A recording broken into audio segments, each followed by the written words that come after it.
We're paying, and we shouldn't have to pay for this. It's not tea, it's not soda. This is the Hilton family's drinking water. It's unacceptable. We've got nasty water. They moved into the Jordan Woods neighborhood about 8 months ago. We started noticing just a couple months after being in, the water was starting to smell a little swampy. Their water seemed to be coming out clear, but over time was staining their appliances. We'll bypass this. So that's when they checked the water filter that came with the house. Filter itself. And what they found is nothing short of disgusting. It's destroying a 4-phase, 6-month sediment filter in a week or 2-week period of time at $30 a pop. So the Hiltons called their water company, Utilities Inc., for answers. They said that they were going to send somebody out to flush it. Well, they did, and this is what they found. By the looks of it, you would think this neighborhood struck oil. And WNCN Investigates found it's a neighborhood-wide problem. The water's got to the point where we've not been able to drink it. Down the street, Pam Strickland says even their portable water filter is starting to stain. It is eating up the chrome of our fixtures.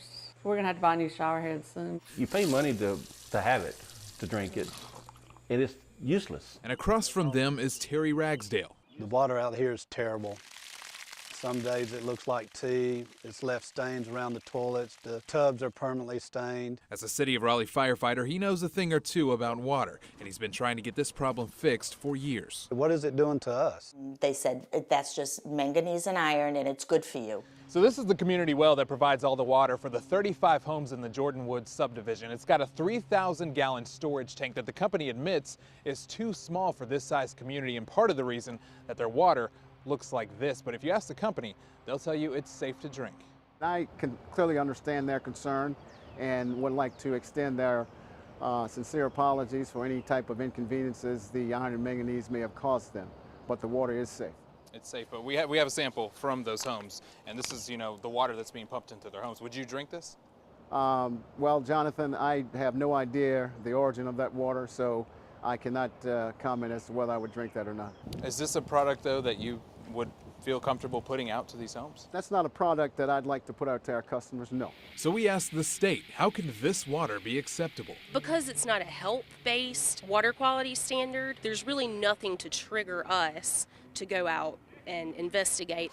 The bottom line, it all comes down to priorities, and the state breaks it down into 2 categories. Primary standards are legally enforceable and limit contaminants that can affect public health, but secondary standards deal with smell, taste, and color and are not mandatory. The company is required to submit their own test results for secondary standards to the state every 3 years. We pulled those reports and found the company has been violating state standards for manganese for over 2 decades. The latest levels 3 times higher.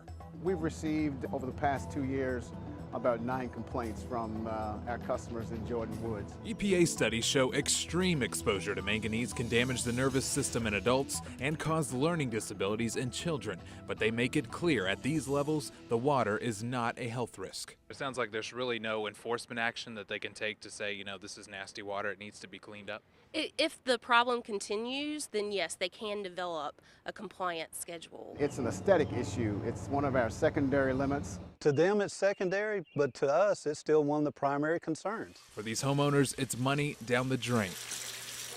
I'm spending $30 every 2 weeks on cases of bottled water. We can't afford to just, dole out money like that to replace filters. The company says they plan to have a new, much bigger tank in by June, but the state tells us they have yet to see any plans. As parents, as neighbors and friends, we have a concern with it and we want it fixed.